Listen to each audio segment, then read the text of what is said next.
princesa branca que se tornou a primeira rainha Tudor. Oi, eu sou a Steph e nesse vídeo vamos continuar a história de Elizabeth de York assim que ela se casou. Se você quer saber da infância da rainha e como ela chegou até aqui, por favor, volte alguns vídeos. Vou deixar ele fixado aqui. Enfim, bora falar de Elizabeth de York como mãe e rainha. Ela é sem dúvida uma das mulheres que venceu a Guerra das Duas Rosas, embora isso tenha vindo a um preço terrível. Mas Elizabeth de York é frequentemente ofuscada por seus membros da família mais famosos. Quando a gente deixou ela no último vídeo, ela tinha quase 20 anos e acabara de se casar com o rei Henrique VII em janeiro de 1486. Esse foi um casamento muito favorável que unificou as casas em guerra da família Plantageneta. O lado York de Elizabeth de York e o sangue lancastriano de Henrique VII. Enfim, pôs fim à Guerra das Duas Rosas, o conflito que durou décadas sobre quem ocuparia o trono. O casamento deles foi um sucesso no caso de filhos, pois Elizabeth de York deu à luz ao seu primeiro filho, um menino chamado Arthur, pouco mais de 8 meses após o casamento em 20 de setembro, lá em Winchester, o que provavelmente demonstra que ela podia estar grávida antes do casamento. Mas isso não é ruim se pensarmos que seus pais estavam noivos para se casar até o final de 1485, depois que o Henrique derrotou o tio da Elizabeth, Ricardo III, na Batalha de Bosworth e tomou o trono. E no século XV, o noivado, mais que o casamento, já teria uma dispensa papal se eles fossem primos. Então seria suficiente para validar a união. Mas isso não importa no final das contas. O Arthur nasceu e não houve qualquer dúvida sobre sua paternidade. Ele chegou na hora certa, pois a dinastia Tudor precisava dele para se manter em pé enquanto enfrentava o seu primeiro teste sério. Na Irlanda, um menino chamado Lambert Simnel estava sendo apresentado como primo de Elizabeth de York. Eduardo, conde de Warwick, filho do tio George, duque de Clarence, que morreu afogado em vinho. Ele era uma marionete, é claro, mas a tentativa de derrubar Henrique VII ganhou apoiadores de alto nível, incluindo a tia de Elizabeth paterna, Margarete de Borgonha, e outro primo dela, o conde de Lincoln, chamado John. Mas se você já assistiu o vídeo do Henrique VII, você sabe que o verdadeiro conde de Warwick estava vivo e preso na Torre de Londres. Então, ele foi rapidamente apresentado ao povo da cidade para provar a futilidade da conspiração de Simnel. Mas, mesmo assim, a tentativa de golpe só chegou ao fim quando o rei derrotou os conspiradores na Batalha de Stroke em 16 de junho e Lord Lincoln foi morto. Quanto a Lambert, ele acabou trabalhando nas cozinhas reais e depois como falcoeiro, vivendo até pelo menos 1534.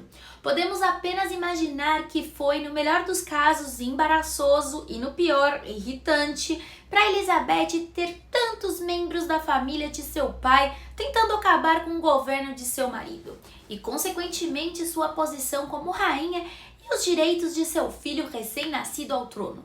Mas o mais tenso disso é que há especulações que a conspiração de Simnel poderia ter tido uma pessoa muito próxima como apoiadora. Em fevereiro de 1487, a mãe de Elizabeth, a rainha viúva Elizabeth Woodville, que tinha sido uma figura constante na vida da corte até então, acompanhou sua filha no parto e foi uma das madrinhas de Arthur. Porém, aí ela resolveu se afastar da vida pública e foi viver na abadia de Bermondsey. Além disso, suas terras de dote foram tomadas pelo rei e dados à sua filha mais velha. Mas por quê? Todos os tipos de explicações foram apresentadas e estão resumidas de forma clara na biografia de David Baldwin, da viúva de Eduardo IV. As principais teorias são, primeiro, que Henrique estava punindo-a por ela ter feito um acordo com Ricardo III em 1484. E, em segundo lugar, a ex-rainha estava ressentida com o nível de poder e influência que Lady Margaret Beaufort agora desfrutava por ser mãe do rei.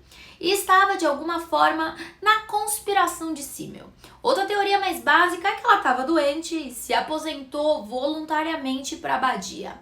Amy License também sugere que ela simplesmente quis se afastar da vida pública depois do que tudo tinha ocorrido. A gente não julga. Existem problemas com cada teoria para explicar essa saída. 1. Se Henrique estivesse punindo-a por ter desistido dele em 1484 e ter chegado a um acordo com Ricardo que permitiu ela e suas filhas deixarem o santuário da abadia de Westminster, então por que ele demorou tanto para se vingar? Se ela estava doente ou queria se aposentar, por que abrir mão de sua renda e se tornar um pouco mais pobre em padrões reais, dependendo de seu genro? Se esse seu plano era derrubar o Henrique e ver ele sendo substituído por Simmel ou pelo verdadeiro Warwick, precisamos acreditar que ela estava disposta a ver as posições de sua filha e neto destruídas e vidas em perigo. Ou tinha que ter um outro plano, possivelmente fazer com que a Elizabeth se casasse com o verdadeiro Warwick, o primo, e governasse com ele. Todas essas ideias parecem bem exageradas para mim. Depois você me fala o que você acha. Um casamento com o verdadeiro Warwick nem era possível. Ele tinha 12 anos em 1487 e a idade mínima para um menino se casar e viver com a esposa era de 14 anos. Esse plano ainda teria deixado o bebê Arthur desamparado. E imagina como seria uma mulher insensível de fazer isso, já que ela viu seus próprios filhos desaparecerem, provavelmente terem sido assassinados e ainda perdeu alguns filhos para a mortalidade infantil. Eu também não acho que isso teria melhorado a posição dela ou da sua filha. Além disso, a Elizabeth Woodville ainda aparecia na corte de tempos em tempos para visitas. E Henrique VII chegou a considerar casá-la com o rei da Escócia, o que dificilmente surgiria uma falta de confiança nela. Enfim, qualquer que tenha sido a razão, ela foi para a abadia e ficou lá praticamente pelo resto da sua vida. Com tudo isso acontecendo, não é de se admirar que não houve coroação para Elizabeth de York até novembro de 1487, quando ela havia se recuperado do parto e o reino estava pacífico e suficientemente para poder permitir que a cerimônia acontecesse.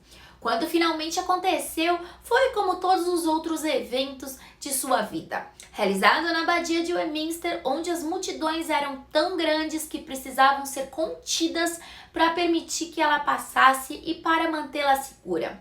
A Elizabeth tinha sido uma princesa popular e agora era uma rainha popular. Mas como foi o relacionamento dela com o marido? Como todos os casamentos, teve altos e baixos e tá tudo bem, né? Elizabeth e Henrique eram estranhos um para o outro até o final de 1485. E seu casamento não era esperado que fosse uma união amorosa. Mas isso era normal com as uniões reais do século XV. Alguns escritores do século XVII disseram que Henrique era frio com ela e ressentia de seus parentes de York, mas os registros das despesas mostram que ele nunca foi mesquinho com ela, apesar da reputação que ele adquiriu de ser avarento. Sua esposa e filhos sempre estavam muito bem vestidos, atendidos, hospedados e entretidos para pessoas de sua posição. E Elizabeth também tinha roupas bonitas, joias e estava em festividades. Além disso, parece que ele nunca teve uma amante ou gerou filhos ilegítimos, algo totalmente incomum para a época e dificilmente sugere que o casamento era quebrado e só tinha aparência. O casal teve uma grande família. Tomem água, amigos. Depois do príncipe Arthur da Inglaterra, nasceu a princesa Margaret, que chegou em 28 de novembro de 1489, seguida pelo futuro Henrique VIII, dia 28 de junho de 1491. Depois veio uma irmã nomeada em homenagem à mãe Elizabeth de York em julho de 1492, mas que morreu em 95. E em março de 1496 nasceu a princesa Maria e em fevereiro de 99 o príncipe Edmundo. Nesse caso, parece que houve um problema com a gravidez, porque o embaixador espanhol escreveu que havia muito medo de que a vida da rainha estivesse em perigo. Mas o parto, ao contrário do esperado, foi fácil. Infelizmente, Edmundo viveu apenas 16 meses, morrendo em junho de 1500. O último filho de Elizabeth foi a princesa Catarina, que nasceu em fevereiro de 1503 e morreu logo depois. Também pode ter havido um menino chamado Eduardo, que nasceu no final da década de 1490. Mas os registros não são claros sobre isso e pode estar confundindo ele com o Edmundo. Se a gente olhar para essa pinturinha aqui do lado da família real, feita após a morte de Elizabeth, ela inclui todas as crianças que já estavam mortas na época, retratadas como se tivessem tido a chance de crescer, mesmo que não tenham. Aqui só tem 3 príncipes presentes, sugerindo que nunca houve um Eduardo. A distância de cerca de 3 a 4 anos entre os filhos pode sugerir que o casal dificilmente estava apaixonado, mas talvez seja explicado por parte de abortos espontâneos não registrados e porque Henrique VII teve que passar muito tempo longe da esposa para administrar o seu reino, reprimir rebeliões de vez em quando e permitir que o seu novo povo o conhecesse, enquanto ela costumava ficar mais em Londres, especialmente quando estava grávida. Nenhuma das crianças reais viveu em tempo integral com os pais. Como era norma na época, eles tinham seus próprios estabelecimentos, como o príncipe Arthur em Ludlow, o príncipe de Gales e os outros em Eton. Eles visitavam o rei e a rainha em grandes eventos, como Natal e Ano Novo, e eram por sua vez também visitados pelos pais em outros eventos. Todos eram altamente educados. E David Starkey sugeriu que Elizabeth mesma ensinou o príncipe Henrique a escrever, com base em semelhanças em suas caligrafias. Uma das ameaças mais sérias ao trono ocorreu na década de 1490, quando outro pretendente chamado Perkin Waldeck alegou ser o irmão mais novo de Elizabeth, Ricardo de Shrewsbury, duque de York. Começando na Irlanda em 1491, ele viajou para a Europa, espalhando sua história e ganhando o apoio da tia paterna de Elizabeth, a Margaret de Borgonha, assim como o Charles VIII da França e Maximiliano, o rei dos romanos. O rei Henrique respondeu, criando seu segundo filho como Duque de York em 1494, para ter um titular alternativo do título. Mas ele enfrentava traições de todos os lados. Até mesmo alguns de seus próprios parentes estavam envolvidos na trama. Seu camareiro, William Stanley, que era irmão de seu padrasto e que o ajudou a derrotar Ricardo III em Bosworth, foi considerado culpado de planejar substituir o rei por Warbeck e foi executado em 1495. Uma tentativa de invasão da Inglaterra naquele julho falhou e fez com que Warbeck retornasse apressadamente à Irlanda, mas logo se mudou para a Escócia, onde o rei James IV o apoiou, a tal ponto que permitiu que o Warbeck se casasse com Lady Catherine Gordon, uma das parentes do monarca, no início de 1496. Ele então cruzou para a Inglaterra em setembro, em outra tentativa que acabou frustrada, que bom, de depor o Henrique, após o qual ele acabou retornando à Irlanda no ano seguinte. Aí, no final da primavera de 1497, a agitação na Cornualha ameaçou alcançar Londres e Elizabeth e seus filhos mudaram para a Torre de Londres por segurança, enquanto Henrique foi lá reprimir a revolta, o que fez com bastante facilidade na Batalha da Ponte de Deptford, em junho. Isso provou ser outra oportunidade para o Warbeck, que voltou à Inglaterra, não perdeu tempo em setembro, ansioso para tentar transformar o descontentamento do Sul em um novo ataque no trono. Espertinho, né? Seus planos falharam mais uma vez e ele foi capturado, embora prometido que ele seria perdoado. A Elizabeth recebeu a custódia de Catherine Gordon, que entrou para sua casa e foi tratada com bondade, eventualmente se casando mais algumas vezes e vivendo até 1534. Estranhamente, o Warbeck foi bem tratado. Ele até esteve com a família real em seu palácio em Chene no Natal de 1487, quando o palácio pegou fogo e foi seriamente danificado. Ninguém se feriu, mas deve ter sido uma experiência muito perturbadora para Elizabeth. Foi apenas quando Warbeck escapou em junho de 1498 e foi recapturado que ele foi colocado na Torre de Londres. onde o primo de Elizabeth, o verdadeiro Warwick, também estava preso. Lá, os dois se envolveram em um plano de fuga para que um deles pudesse tomar o trono. Aí eles foram descobertos e executados em novembro de 1499. A gente não sabe o que a Elizabeth pensou sobre isso. A escritora Philippa Gregory, que vocês sabem que eu detesto, faria você acreditar que era de fato Ricardo, que Elizabeth sabia disso e que ela basicamente o sacrificou para proteger sua própria posição e de seus filhos. Mas a gente não tem evidência. Mesmo assim, ela não podia negar que o Eduardo, conde de Warwick, era seu primo e que seu marido o havia mandado matar. Mas, por outro lado, o Warwick representava uma ameaça ao controle dos Tudor sobre o trono. E o Henrique até permitiu que ele vivesse por muitos anos, até que ele tramasse contra ele e precisasse ser executado. Se as atitudes de Elizabeth em relação ao Alberque e Warwick são nebulosas, o seu relacionamento com a sogra é um pouco mais claro. Embora muito tenha sido escrito tentando entender o que elas pensavam uma da outra. Mas calma. A gente tem alguns documentos contemporâneos que indicam que a Lady Margaret Beaufort era dominadora em relação à sua nora Elizabeth York, um saco. Apesar de seu status inferior como mera condessa, a mãe de Henrique VII, a Margaret Beaufort, se sentou ao lado da rainha Elizabeth de York na coroação dela, vestida com roupas tão finas quanto da nora. E embora ela tenha dado certa prioridade à rainha em público, elas caminhavam bem próximas. A Margaret também era uma das principais conselheiras de seu filho, embora de forma não oficial. E apesar da longa separação durante o exílio, os dois eram bem próximos, com Margaret mantendo quartos bem ao lado dos reis.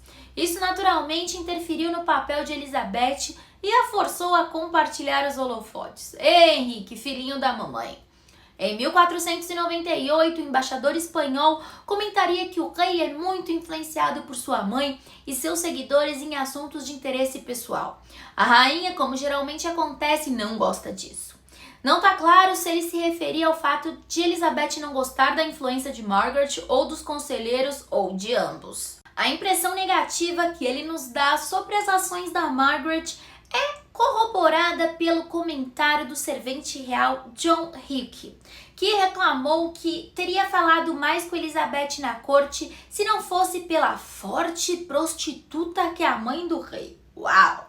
Margaret era aparentemente difícil de lidar, mas as duas mulheres sempre estavam em conflito. A mãe do rei se preocupava quando Elizabeth estava doente, supervisionava os preparativos para os partos da rainha, mas a gente se pergunta, era a gentileza ou a Margaret era controladora? Mas enfim, as duas uniram forças para o patrocínio literário. Não há evidências de sentimentos ruins a ponto de serem ameaçadores à vida, como os que existiam entre Elizabeth Woodville e seus cunhados reais. O que sugere que a esposa do rei e a mãe dele tiraram o melhor da situação e encontraram uma maneira de conviverem juntas. Além disso, como a escritora Rosemary Orox observou, embora a rainha tivesse que compartilhar sua influência com Margaret, ela não foi ofuscada por ela, porque Elizabeth era receptora dos presentes das pessoas eminentes, que achavam que sua boa vontade valia a pena. Os comentários do embaixador espanhol eram de particular interesse para os seus empregadores, o rei Ferdinando de Aragão e sua esposa, a rainha Isabel de Castela, porque na época eles estavam organizando o casamento de sua filha Catarina de Aragão com o príncipe Arthur da Inglaterra. A união seria de importância inestimável para a dinastia Tudor, pois uma aliança com a poderosa Espanha significaria a aceitação de Henrique VII como rei da Inglaterra e proporcionaria um valioso contrapeso à ameaça francesa, que se tornara muito claro durante os anos anteriores com o fiasco de Walbeck. A Elizabeth também estava envolvida nas negociações, escrevendo para a Espanha que a Catarina deveria aprender francês e se acostumar a beber vinho, porque a água era imprópria para o consumo. E aí você se pergunta, por que não o inglês? Pois é, também não sei. Enfim, um casamento por procuração inauguração entre o Arthur e a representante de sua noiva ocorreu em maio de 1499 em Bedley, e a remoção do Warbeck e Warwick no final desse ano fez com que a Inglaterra e Henrique parecessem muito mais seguros, abrindo um caminho para a nova princesa de Gales, como agora ela seria chamada. Antes que isso acontecesse, no entanto, a rainha Elizabeth fez sua única viagem fora da Inglaterra no ano de 1500, quando ela e Henrique viajaram para Calais, que na época era controle inglês, para encontrar o cunhado da Catarina, Filipe o Belo da Borgonha. A infanta Catalina, ou Catarina de Aragão, como você conhece na história, chegou à Inglaterra em outubro de 1501. Após viajar para Londres, ela se encontrou com a rainha Elizabeth de York no castelo de Barnard, em 13 de novembro. Frustrantemente, para nós fofoqueiros das histórias reais, a gente não sabe o que elas conversaram. Mas aparentemente a reunião incluiu muita dança, que durou até tarde da noite. No dia seguinte, a princesa espanhola se casou com o príncipe Arthur em uma cerimônia espetacular na Catedral de São Paulo, e logo após a celebração do casamento, o casal partiu para o castelo de Ludlow. Deve ter parecido o amanhecer de uma nova era para a família, com o primeiro filho de Elizabeth casado e esperançosamente prestes a se tornar pai. Enfim, também estavam em andamento os planos para casar a princesa Margaret com James IV da Escócia, que recentemente tinha se envolvido em conspirações com Alberque. E então um casamento por procuração foi realizado em janeiro de 1502. A rainha Elizabeth e Margaret Beaufort se uniram para garantir que a menina não fosse enviada para o norte até que estivesse um pouco mais velha, com medo de que James não esperasse para consumar o casamento, como tinha acontecido com a Margaret Beaufort. No entanto, no final ela tinha apenas 13 anos quando partiu para a Escócia no ano seguinte. Parece que após todos os perigos e incertezas da sua vida, a Elizabeth agora estava segura e tudo estava super organizado. Mas ela não sabia que ela nunca mais veria o seu filho mais velho, e o destino do Arthur selaria o dela também. Pois é, a vida não é um morango. Em abril de 1502 veio uma notícia terrível. O príncipe Arthur, herdeiro do trono da Inglaterra e foco de todas as esperanças para o futuro, morreu aos 15 anos devido a uma doença desconhecida, o que chamaram na época de doença do suor, mas alguns historiadores dizem que foi algo que ele já tinha, como tuberculose. Eu vou fazer um vídeo sobre o Arthur logo, essa semana eu acho. Enfim, a notícia foi devastadora para Elizabeth e Henrique, que estavam em Greenwich quando ouviram o que havia acontecido. O rei foi avisado primeiro por seu confessor e, ao contar para Elizabeth, ele foi confortado e ela disse que eles iriam suportar as dores juntos e que ainda teriam outros filhos. Então o rei agradeceu por seu bom consolo. Esse relato da dor que compartilharam certamente põe fim à teoria de que o casamento era frio e insensível. Quando o pior aconteceu, eles se apoiaram um no outro. Como era de costume, nenhum dos dois esteve presente no enterro de Arthur na Catedral de Worcester, e logo, apesar da dor, seus pensamentos se voltaram para a necessidade de substituir um herdeiro perdido, pois toda a dinastia Tudor agora dependia do príncipe Henrique, que só tinha 10 anos. Então, em poucas semanas, Elizabeth engravidou novamente. E durante o restante de 1502, ela se deslocou entre as residências reais normalmente. Ela também recebeu a princesa de Gales em Westminster, assim que Catarina, que também tinha ficado doente junto com Arthur, se recuperou. E a rainha fez questão de enviar uma liteira coberta de veludo preto para trazer a menina de Ludlow, como se fosse uma carruagem. Sua bondade foi até mais longe. Ela enviou livros para sua nora em setembro. A rainha passou o Natal em Richmond em 26 de janeiro de 1503, foi para a Torre de Londres. Lembre-se que na época era uma residência real e não uma prisão. A intenção parecia que seria que ela fosse dar à luz a seu filho de volta em Richmond, mas isso nunca aconteceu. O trabalho de parto começou e foi na torre que a princesa Catarina nasceu no dia 2 de fevereiro. Talvez ela tenha nascido prematura ou a Elizabeth calculou errado as datas. Nesse momento, não importa. Como eu falei antes, o bebê, que era claro uma menina, morreu E pior ainda, logo em seguida, sua mãe também morreu, alguns dias depois. No dia 11 de fevereiro, no seu 37º aniversário, a rainha da Inglaterra, Elizabeth de York, faleceu devido às complicações do parto na torre, o lugar onde seus irmãos mais novos possivelmente também morreram anos antes e onde muitos outros nomes famosos da era Tudor teriam finais trágicos. Henrique VII ficou devastado. Em menos de um ano, ele perdeu 2 filhos e sua esposa.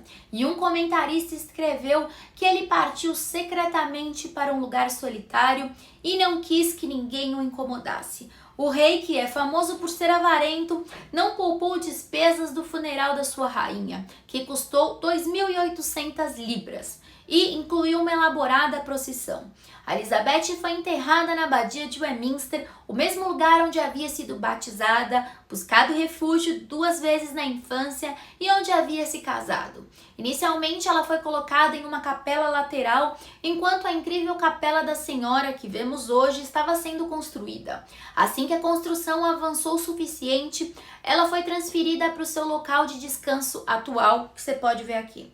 Com o tempo, o Henrique se juntaria a ela lá, nunca tendo se casado novamente, e até hoje os restos mortais ainda repousam sobre esse espetacular túmulo que foi completado após sua morte e rodeado pelos seus descendentes. A inscrição para a antiga princesa branca diz: aqui jaz a rainha Elizabeth, filha do antigo Eduardo IV, irmã do rei Eduardo V, uma vez esposa de Henrique VII e renomada mãe de Henrique VIII. Ela encontrou seu dia de morte na Torre de Londres no dia 11 de fevereiro do ano do Nosso Senhor em 1502, tendo completado 37 anos. O ano de 1502 é mencionado porque o antigo calendário juliano estava em uso na Inglaterra, que considerava o novo ano como o dia 25 de março. Com o tempo, como sugere a inscrição de seu túmulo, o segundo filho de Elizabeth, que reinaria como Henrique VIII, e sua neta Elizabeth I se tornaria uma das monarcas mais famosas. No entanto, é por meio de Margaret Tudor, a rainha da Escócia, que ela é ancestral da atual família real, através de Maria, rainha da Escócia, e de James I da Inglaterra, que também seria enterrado lá com Elizabeth e Henrique. Enfim, terminamos a história dessa incrível rainha. Eu espero que você tenha gostado. Se inscreva no canal que a gente tem vídeo todos os dias às 19 horas. Um beijo e até o próximo vídeo.